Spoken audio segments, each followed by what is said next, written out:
Yeah, thank you very much, Anna. And thanks for the invitation, Rajendra. Really glad to be here again in Sondal. Yeah, and I would like to start a bit bigger. Is there some echo or some um, noise in the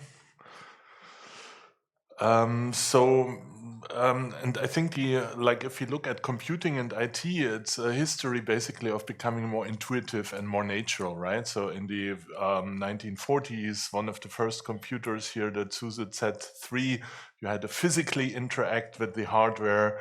Later in between, there were punch cards and other stuff. Yeah, then in the 70s, 80s, assembler programming, you didn't have to physically interact anymore, but you still had to know very, very well where the data is stored in the hardware, was very close to the hardware in a way. And then it became more intuitive. We remembered our cooking recipes. That's how we can represent knowledge nicely and methods and procedures. Yeah. And that led then to functional or procedural programming, which was popular in the 90s.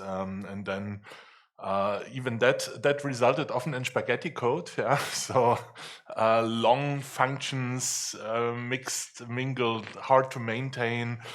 And then again, computer scientists remembered, yeah, maybe this can be more intuitive, more oriented how we humans see the world. And we see the world usually not in functions and methods, but in objects, right? So, and objects have a form and a function, and that's how we can also then represent code, for example, and also store data. But the problem is a bit that this data is hidden in these objects, yeah, um, and then, of course, the database, now data science in the last 10 years probably, we have made the next step, making data basically a first-class citizen of computing and big data, AI. But now the challenge, now we have seen how these large language models can also emulate in a way what our brain does, yeah, and that's really astonishing.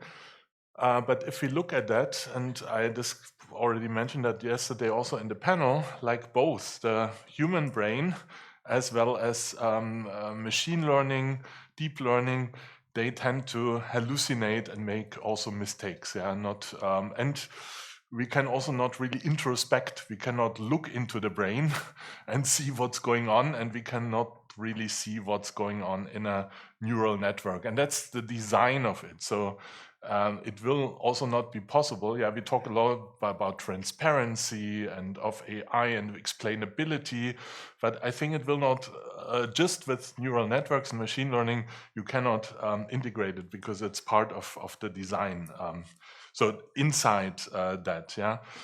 Also, we as humans, we have developed, of course, some ways how to mitigate these problems of the individual human brains, right? So what we here are some examples. We have peer review books, yeah, articles are peer reviewed by different people. We have curated databases. We have experiments where we validate knowledge. We have simulations and all these kind of things. And I guess that's a bit what we need to translate also towards machine intelligence. Yeah, that we combine that. And what I want to present today is a bit how we are approaching this topic.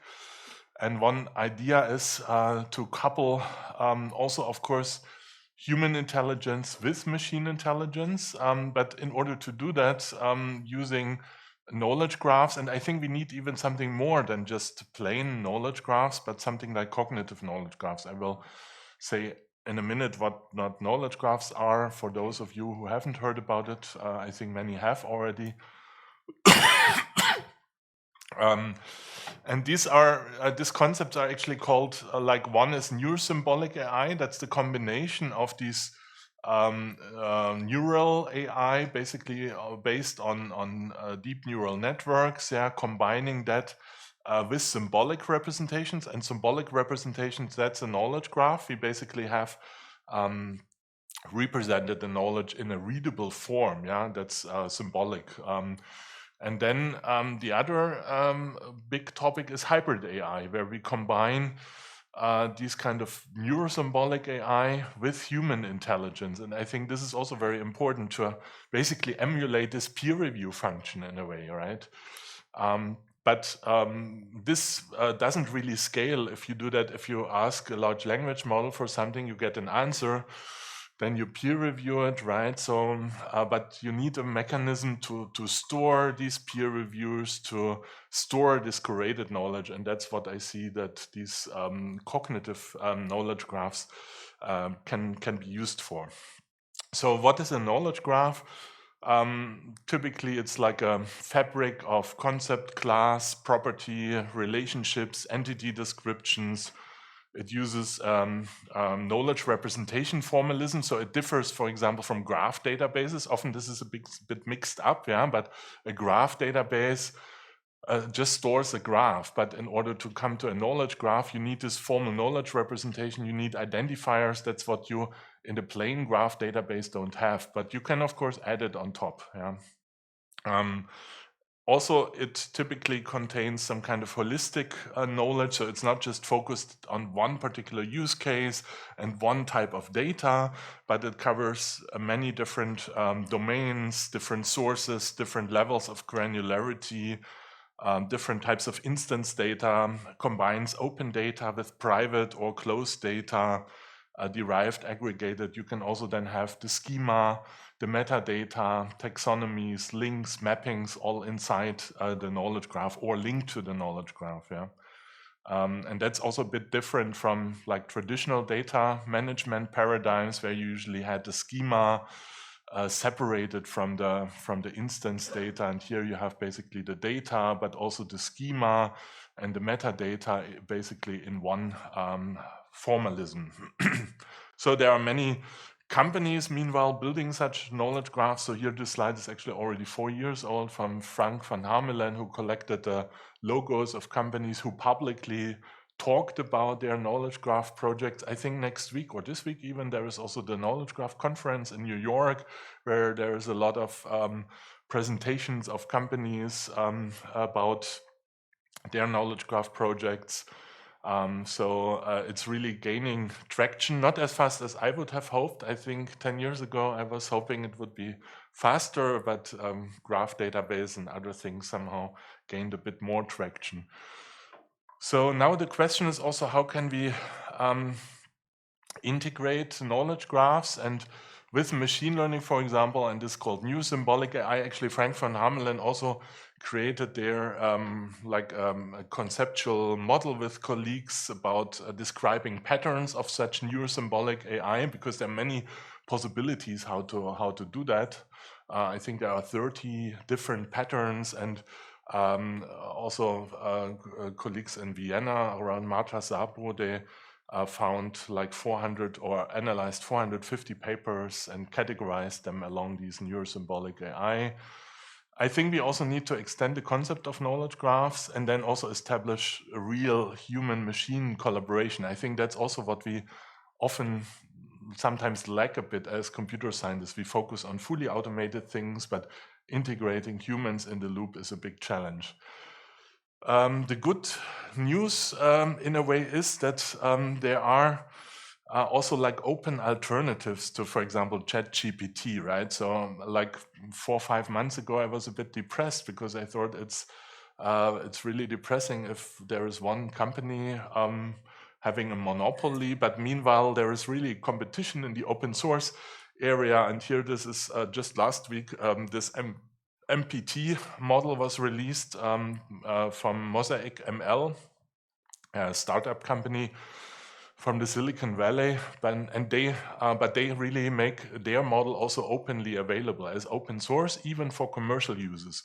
And that differs, for example, from Llama by Facebook, yeah, which you are only allowed to use for research. And the borders between research and, of course, commercial, we can say we don't care, but there might be some here who also work in companies, of course, so we should care also for commercial use cases. But even there are some use cases also in between. For example, we as TIB, we are not commercial, but we also not a pure research organization, but we provide services, yeah, public open science services, but still services in some way. And if there is something, for example, the Llama model, I'm not so sure we would be allowed to use it for our purposes at TIB. And that's why I'm very happy now there are also these new models coming up. There's also an initiative in Germany called Lion. They work on training a big model. And you can see here that this MPT is also competitive. These are the different benchmarks, how you can benchmark these large language models. And there was also this leaked paper or document by Google. I don't know if it's real or not, but I think what is written there makes a lot of sense. Yeah, so it's not that these commercial players have really a mode or that really such a competitive advantage, but it's very likely that the open source community might actually overtake at some point and are already pretty close. For those of you who haven't seen that, I can actually show you an example. Here's this open assistant that's developed by this Lion guys with open source components, so not they alone, but and for example, I asked you a question, give me an overview of AI in Norway, and it gave a nice overview there. You can also ask another question.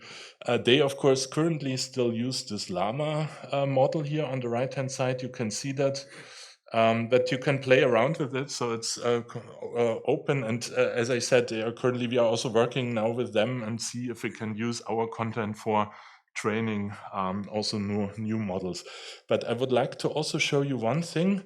What they do here, they also crowdsource this process of training the chat bot, basically. Yeah? For the chatbot, you need not only a large language model, but you need to also fine-tune it with examples from these chat examples. And that's what they have here, such a crowdsourcing application. So, and you can here just do a task, and then you get a task, and it basically shows you some example of a chat conversation with the model. And then you can here, in that case, you can write a reply yourself for training it. But there are also different tasks. Maybe I'll show you also another one.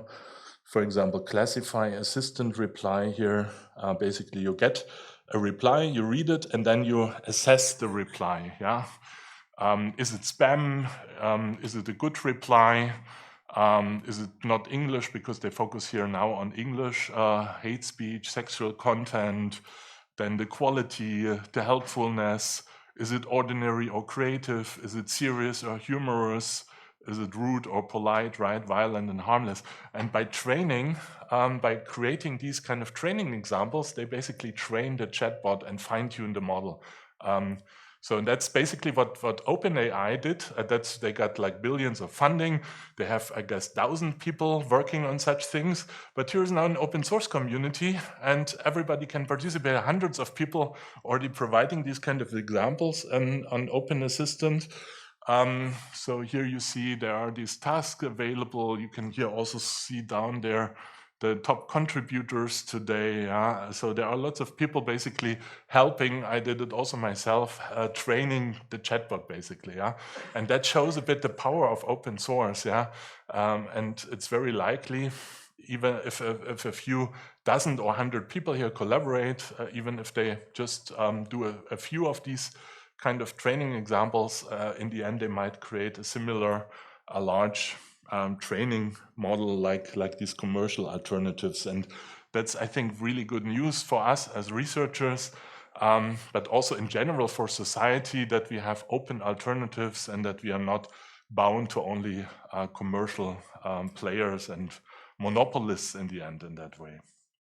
So now about extending the concept of knowledge graphs. As I said, knowledge graphs, they can nicely represent factual knowledge. So we see here an example of DBpedia. We have Bob Dylan linked to Steve Jobs. Steve Jobs is a fan of Bob Dylan. Both were born in the United States. And then you have attributes for Bob Dylan, where what his name is, when he was born, and so on and so forth. So that's works already very nicely in DBpedia, Wikidata, GeoNames. There are lots of these knowledge graphs, meanwhile, or billions of facts out there. But they lack to represent uncertainty, disagreement, different semantic granularity is challenging, tracking evolution provenance, existing domain models, yeah, and at the same time maintain flexibility and simplicity. And that's what we now work towards, these kind of, we call it cognitive knowledge graphs, where we have more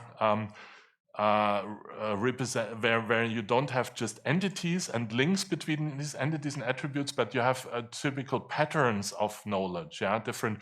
We call it molecules or graphlets. You could also say, actually, in graph theory, they also have this concept already of graphlets. So these are small structures which are reusable or reappear in different ways.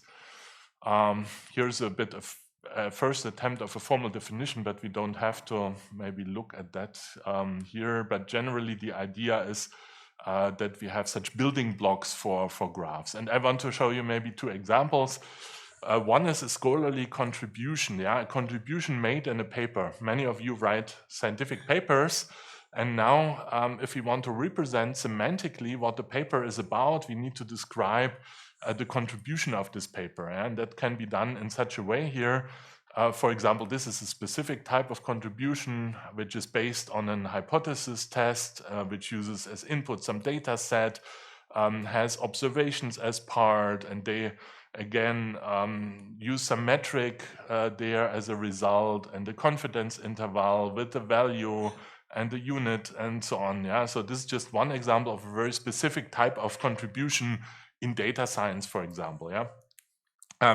But there are many papers following the same approach, which analyze some kind of data set, yeah, and do an hypothesis test on a data set. Yeah, and all these same type of contributions could be represented with such a graphlet, for example, as part of such a cognitive knowledge graph. Or here's another example. We work with guys in computer security. There are these security advices, yeah, and they are also like patterns of typical content. So there are certain recommendations. There is a security advice, sometimes a code snippet with parameters, with the body, uses some crypto algorithm, yeah, has some warning text, names, descriptions, reflect some technology, and then also, yeah, the recommendation. So this is how such a security advice could be represented, and there are hundreds or thousands of them all the time. Currently, they are often discussed in fora like Stack Overflow, and I don't know where. But if we have such a more structured semantic representation, you can build a better support advisory systems, maybe even automated code checks and so on. So summarizing, we have with the knowledge graphs today often factual knowledge, real world, atomic entities. You delete and add facts, but in this cognitive knowledge graphs, it's more also about conceptual things, these molecules with provenance, where you hopefully can also represent things like concept drift and various aggregation levels in a better way. So what do we need this for? And I want to show you some example.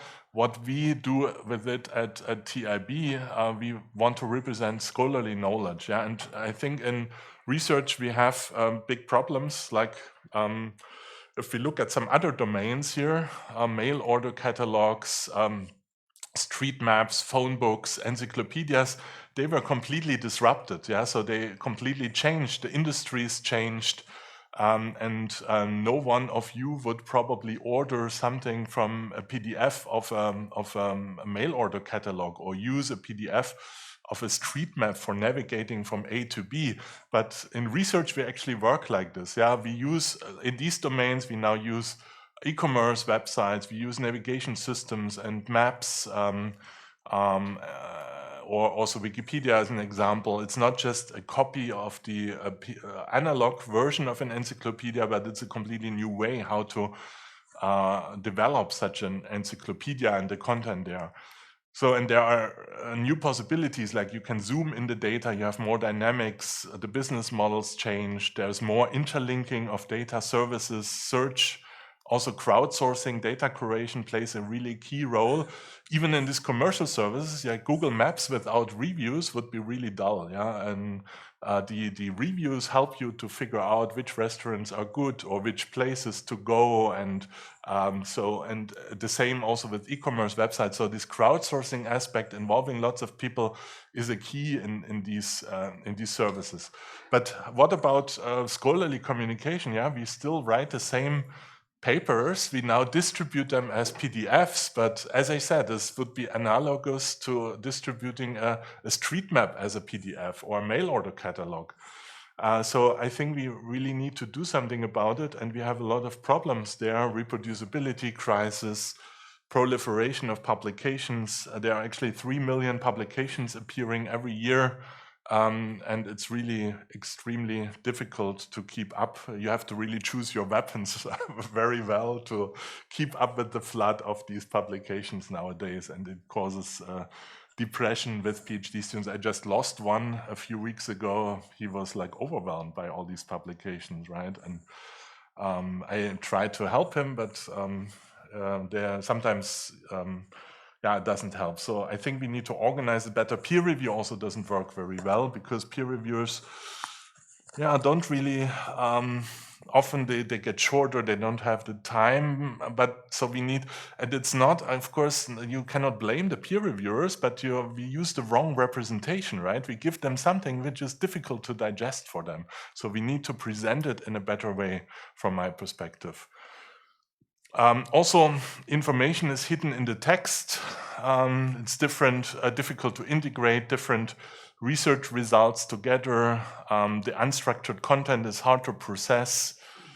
I'm also a bit skeptical that the large language models will help us there so much, or only if we can combine them with this human curation in a way, because of this hallucination problem.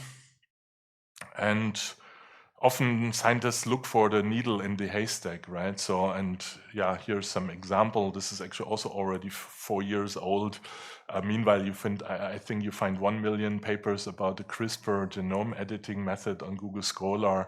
And if you're then interested in very specific questions, you're completely lost in this pile of papers. So, and we now work on representing this in a knowledge graph, yeah, giving the research problems, the definitions, the approaches, the methods, also the different artifacts involved in research, like data, software, audio, some kind of identity in the graph.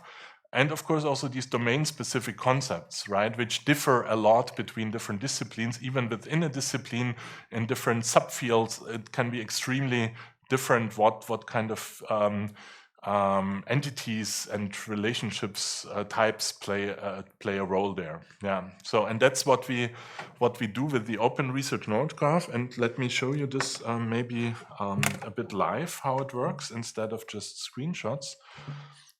So it looks like this here. So you have this entry page, and you can go into different fields of science. For example, we can go to engineering, and then we have subfields there. Let's look in engineering. And what we have there is not papers. Of course, we have also papers, but the most important thing here are these comparisons. So comparisons of the state of the art for a certain research problem. Like here, for example, is one on spatial reasoning, and so on and so forth. I would like to show you this one here. It's a comparison of studies on energies, on Germany's energy supply. So there are 25 of these studies here. These are actually also not all of them very peer-reviewed. They are studies published by institutes. So the Open Research Knowledge Graph works, of course, for peer-reviewed papers, but also for studies which are maybe not formally peer-reviewed or published, like here in that case. And these studies analyze how can we transition to renewable energies in the next 30 years till 2050. And we added these studies to the knowledge graph, and each of the study becomes here a column in this table. So you basically have here a tabular overview of these studies. Like the first one targets a particular set of energy sources, yeah, and they're shown here. And it also targets a certain scenario, which is shown below. So here it's 100% CO2 reduction until 2050. The second one, only 95% CO2 reduction, and so on and so forth. Yeah, so we have represented here in the knowledge graph the important information from these studies. And these properties, which you see here on basically as rows in this table, they are of course very specific to this research problem. Yeah, it's a research problem, energy transition, and these properties are defined just for this research problem. And it's not only a table. Of course, you could say, it looks like an Excel table. Of course, it looks like an Excel table, but it's actually really behind as a graph, a semantic structure. That's just to simplifying the view for users. And since it's machine readable, we can then use it, for example, also to create like different visualizations.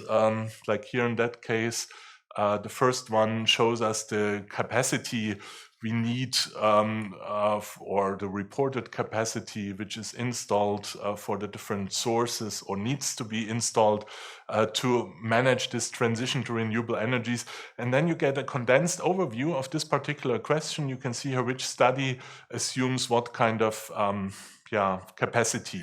And you see there are some outliers below and above, but generally probably 400 gigawatt is what's needed as a minimum. Could be used, for example, to advise politicians there, and to make also things a bit more transparent.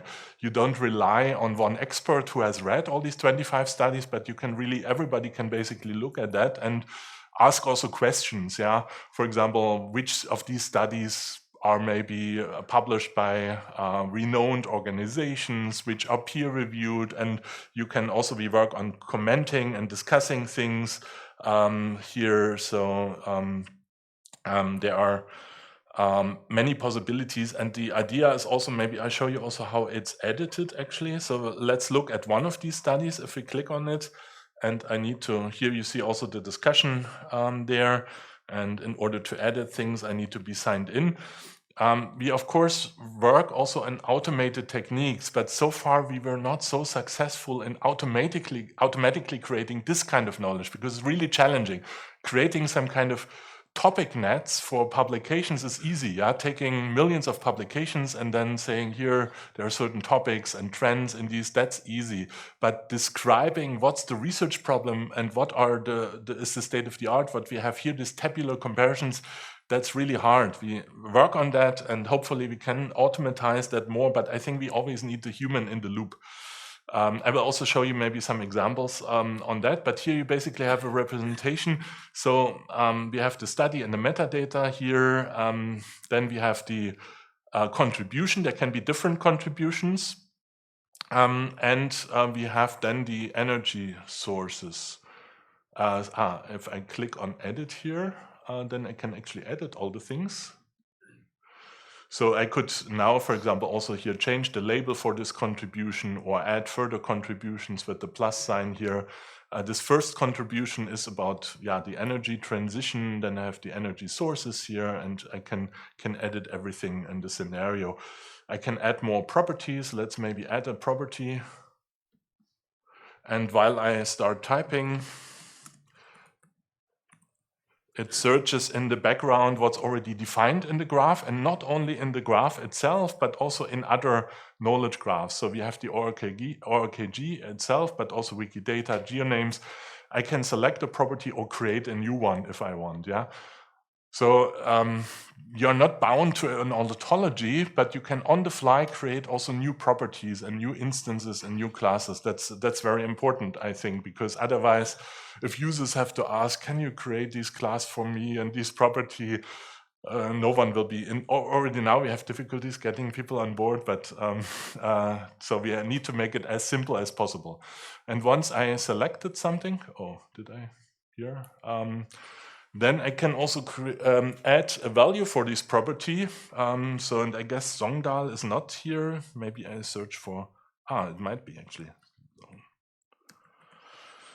let's see, Zonda. So it searches now in the graph, but also in these other knowledge graphs. So really, and it finds it not in the ORKG, you can see, but in geonames and Wikidata. Yeah, and this one is here even recommended, so we could select this one. And then we have added another triple basically, or another edge to the graph. And the link, and you see this here is a link, so we can click on it, and it's then we can see the resource here, and we have a lot of information which actually comes from Wikidata in that case here, right? So and that shows also the power of it with the knowledge graph. When you link it on this web of data, we can benefit from all this information. So let me just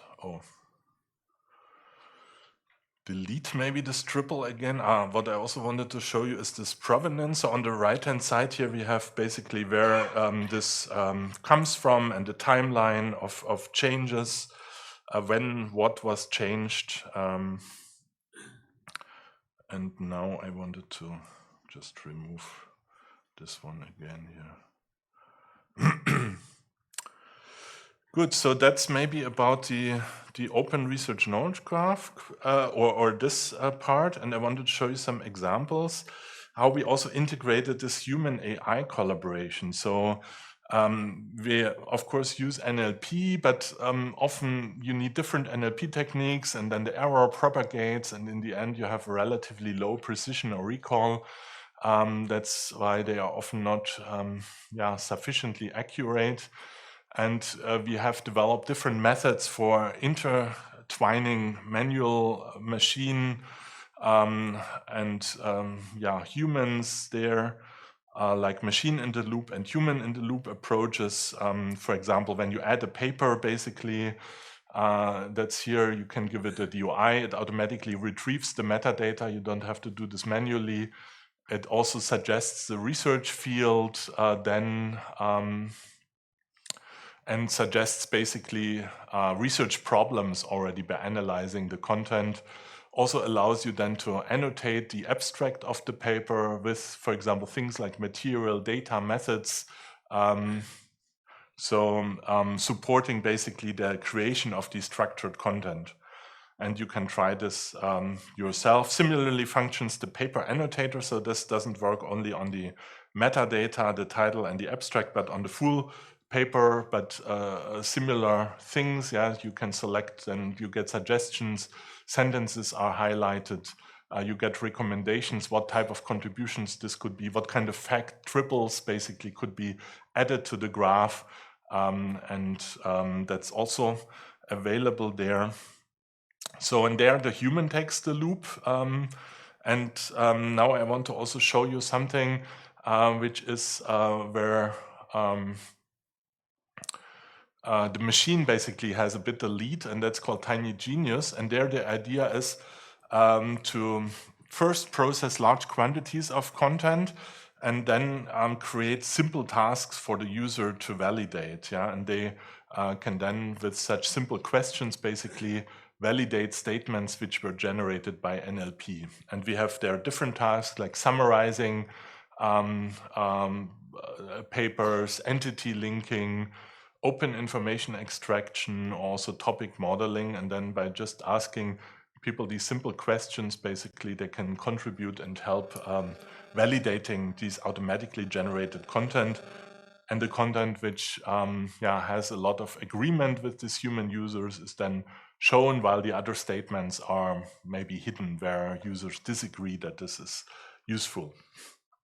So that was the Open Research Knowledge Graph, and I invite you to try it out and to play around with it. And maybe just as a short, I think I'm almost at the end of the time, but just very briefly, that this technology, of course, is also something which can be applied, I think, in different domains. So we also work on industrial domains, for example, for supply chain resilience.